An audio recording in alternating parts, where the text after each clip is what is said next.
selama hampir 6 jam. Ini masih di Jawa Timur, di Surabaya, Jawa Timur. Bahkan kendaraan terjadi banjir di sejumlah perkotaan di Surabaya dan motor yang mengendam dan banjir. Post with the fans.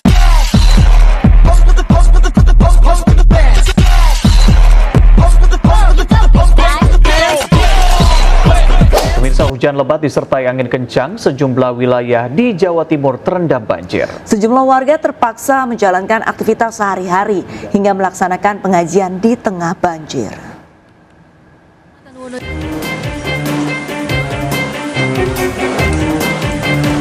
Diguyur hujan lebat, sejumlah wilayah di Surabaya, Jawa Timur dikepung banjir, salah satunya di Gang Lebar, Kecamatan Wonocolo, Surabaya. Ketinggian air mencapai 30 cm hingga masuk rumah warga dan warung makan. Selain itu, warga juga terpaksa melaksanakan hajatan kenduri dengan keadaan banjir. Banjir juga diperparah dengan buruknya saluran air di kawasan tersebut.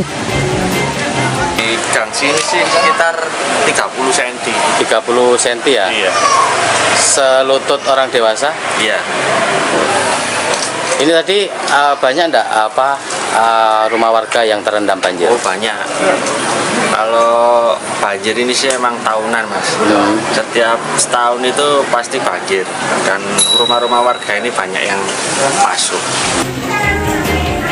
Banjir juga terjadi di kawasan Sidoarjo Utara. Pasca hujan deras selama 4 jam mengakibatkan ratusan rumah di 2 kecamatan di wilayah perbatasan Sidoarjo Surabaya terendam banjir. Selain akibat curah hujan yang tinggi, aliran Sungai Buntung yang menjadi saluran air utama di wilayah Sidoarjo Utara mampet dan tidak berfungsi. Hingga Rabu siang, kondisi genangan air belum ada tanda-tanda surut. Ketinggian air masih sekitar 30 hingga 50 cm. Hujan deras menyebabkan tanggul sungai jebol merendam ratusan rumah warga di Desa Perak, Kecamatan Perak, Kabupaten Jombang, Jawa Timur. Banjir juga merendam sebuah sekolahan dasar dan jalan desa, sejumlah kendaraan yang memaksa melintas mogok sehingga harus didorong. Selain di Desa Perak, banjir juga merendam permukiman warga di Desa Sumberagung dan Desa Pagerwojo, Kecamatan Perak. Warga berharap pemerintah segera menanggulangi penyebab banjir tersebut agar tidak terus terulang. Tim Liputan melaporkan.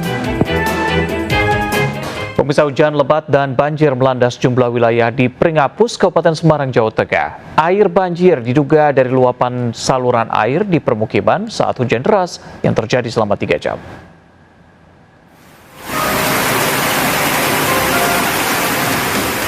Tiga wilayah di Pringapus, Semarang ini banjir akibat hujan deras selama 3 jam. Air. Wilayah pertama yang terdampak banjir, Desa Duet. Jalan desa terendam banjir setinggi 50 cm, sehingga akses jalan terganggu. Wilayah kedua yang terdampak banjir, Dusun Macan Mati. Air mengenangi jalan, sejumlah gang, air masuk ke rumah. Banjir diduga dari luapan saluran air di permukiman. Sementara wilayah perumahan Gria Karangjati, air sungai di sekitar perumahan meluap hingga mengenangi rumah warga. BPBD Kabupaten Semarang melakukan penanganan dan pembersihan jalan rumah-rumah yang tergenang air. Sehingga pagar itu jebol, ambruk, kurang lebih sekitar 10 meter. Kemudian limpasan airnya meluncur ke bawah mengenai rumah warga yang ada di sana.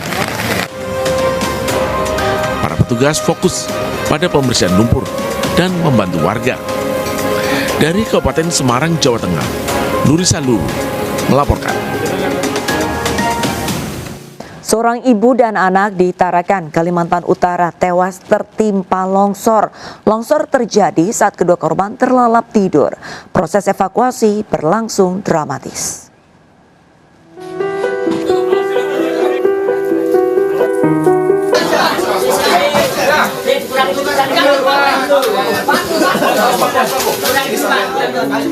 Banyaknya material longsor dibantu warga, petugas berupaya mengevakuasi seorang ibu dan anak yang tewas tertimpa longsor di Jalan Anggrek Poros, Karanganyar, Tarakan Barat, Kalimantan Utara. Longsor terjadi pada Rabu dini hari saat kedua korban tengah tertidur lelap di kamar. Kedua korban tewas merupakan ibu dan anak, yakni Mina 36 tahun dan Arfan yang masih berusia 8 tahun. Sementara sang suami, Ponijan, berhasil lolos dari maut lantaran saat longsor terjadi sedang berada di ruang tamu dan sempat lari keluar rumah. Menurut saksi mata, saat longsor terjadi hujan cukup deras sekitar pukul 2 dini hari dan terdengar suara gemuruh. Selain mengakibatkan korban jiwa, longsor juga merusak 2 bangunan rumah milik warga serta menimbun 3 unit sepeda motor. Ya. Aku naik udah tertimbun tuh mau 3 meter, 2 meter setengah tanah di dalam ruangan itu. Jadi pasti kan mati sudah orang. Bagaimana mau cepat? Paling tidak tunggu pagi baru dibongkar. Aku turun lah, kembali turun. Belum sampai di sini, ya, hantamnya punya aku. Wah.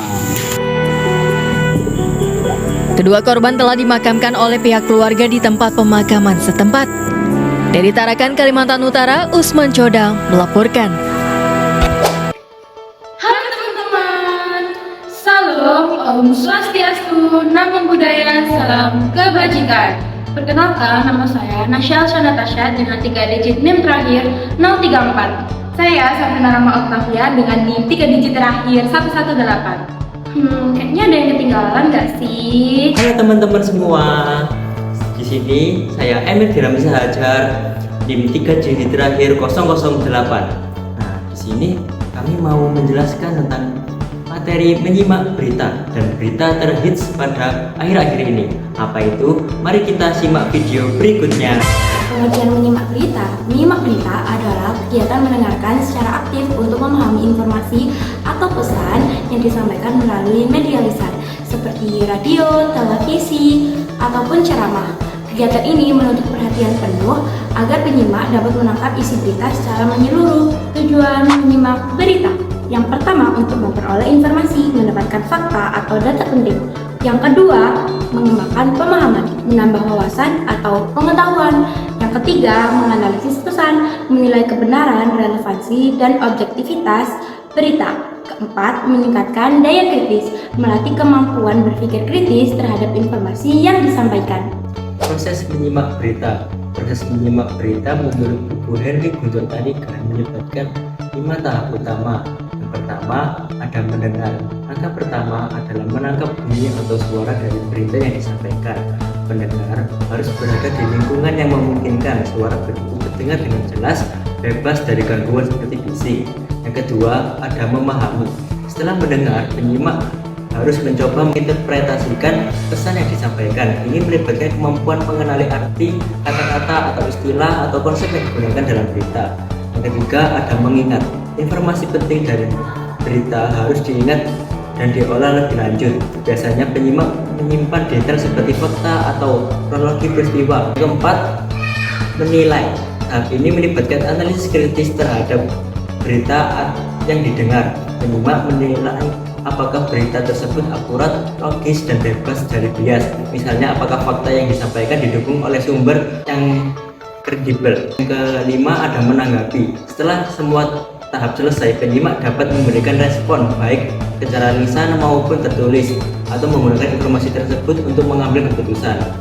Terus selanjutnya ada keterampilan yang dibutuhkan saat menyimak berita. Yang pertama, ada konsentrasi.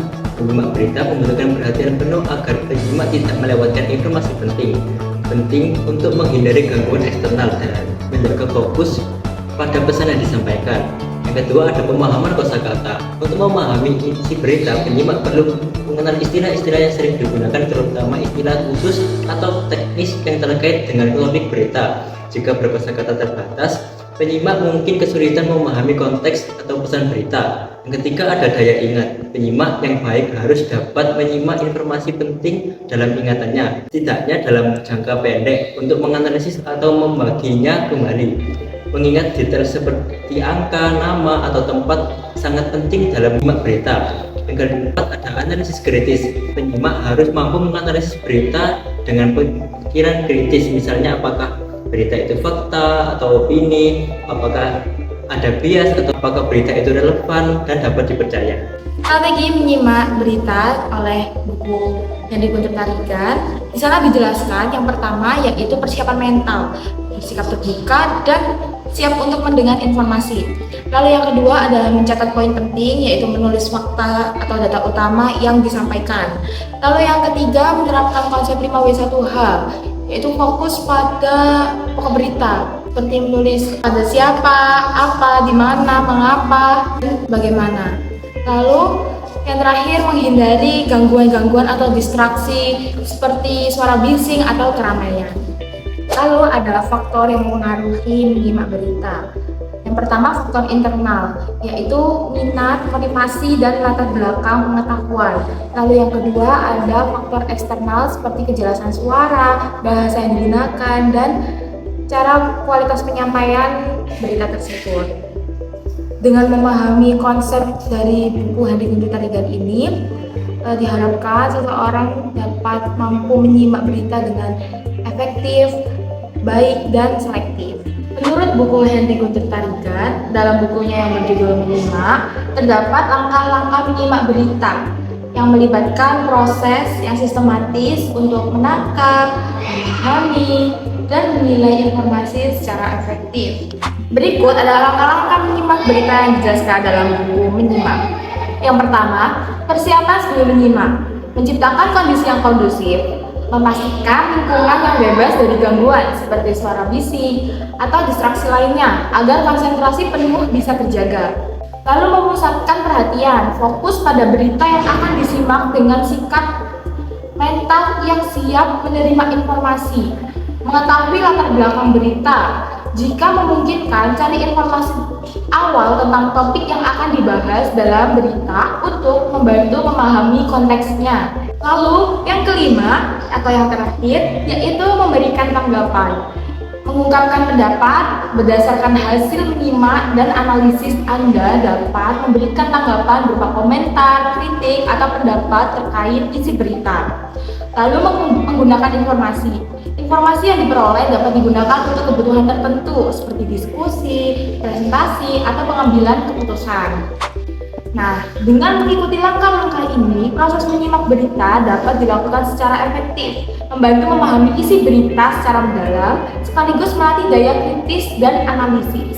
Aspek penilaian ditunjukkan untuk mengetahui seberapa jauh pemahaman kalian mengenai materi menyimak berita. Untuk aspek pertama, yaitu memahami isi berita. Siswa diharapkan mampu menangkap informasi utama, tokoh, peristiwa, waktu, tempat secara lengkap dan akurat dengan penilaian skor 10. Yang kedua, identifikasi gagasan utama. Siswa dapat mengidentifikasi gagasan utama dan detail pendukung yang jelas dengan skor 10.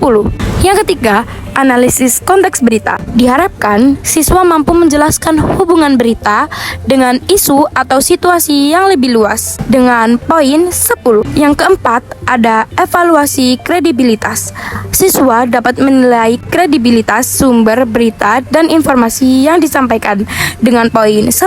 Kelima, yaitu pencatatan poin penting. Siswa mencatat informasi utama dan detail penting secara terorganisir dan jelas dengan poin 20. Selanjutnya, yang keenam yaitu meringkas berita. Diharapkan siswa mampu membuat ringkasan akurat dengan bahasa yang tepat dan singkat. Nanti akan mendapat poin skor 10.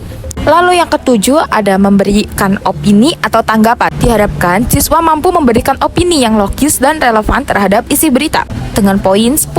Lalu yang kedelapan, konsentrasi dan sikap menyimak. Siswa harus fokus dan menunjukkan sikap positif selama proses menyimak berlangsung. Jika siswa dapat memenuhi poin ini, maka akan mendapat skor 10. Dan yang terakhir, penggunaan bahasa yang baik. Diharapkan siswa menggunakan kosakata yang relevan dan tata bahasa yang benar dalam penjelasan. Nanti akan mendapatkan poin 10. Dari 9 aspek penilaian tadi, jika para siswa sudah menuntaskan dengan baik, maka total skor yang akan didapat adalah 100.